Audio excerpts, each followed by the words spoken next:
Hey everyone, in this video I'll show you how to disable Credential Guard in Windows 11. First of all, open Group Policy Editor.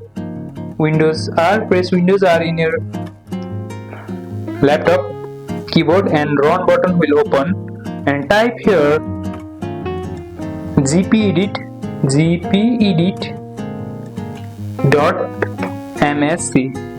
gpedit.msc and press enter.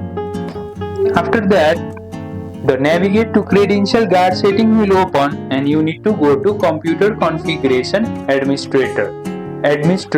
Then go to the templates and you will find the system and you will find Device Guard.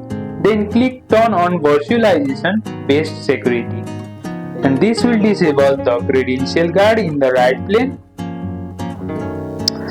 After that, restart your PC. Restarting your PC for the changes to take effect, Credential Guard will now be disabled, and that's it. Credential Guard is now turned off on your Windows 11 PC. If this helped, like, subscribe and turn on the bell for more Windows tips, and I'll see you in the next one.